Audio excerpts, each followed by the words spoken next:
Kumakain ka din ba ng avocado? Hello everyone! For today's video, gawa tayo ng shake avocado guys. Tingnan mga avocado guys no. Sa ano pa lang niya, sa forma pa lang niya is parang ano na bahay bata yan guys. So, daming benepisyo ng sa kalusugan ang avocado. Alam niyo ba yun? Lalo na sa mga gusto magkaanak at saka sa mga nagbubuntis. Ang dami talaga ng benepisyo ng avocado guys.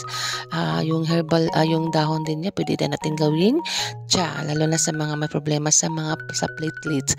So na-try ko dati yung nagkasakit ako guys, yung dahon niya ginagawa ko yung tsa, yan. So ayan guys, so depende na sa inyo guys kung ano ang gusto nyo sa avocado, kahit yung ano lang talaga, pwede din naman kung ayaw nyo na maglagay ng mga gatas, pwede yan diretso nyo lang kainin. So nalagay ako ng gatas konti at saka yung asukar din at saka maglagay ako ng ano tawag niyan? Ice. Maglagay tayo ng ice. Yan lang guys. Depende na sa inyo kung anong gusto nyo. Basta pag mayroon tayong avocado, kumain tayo.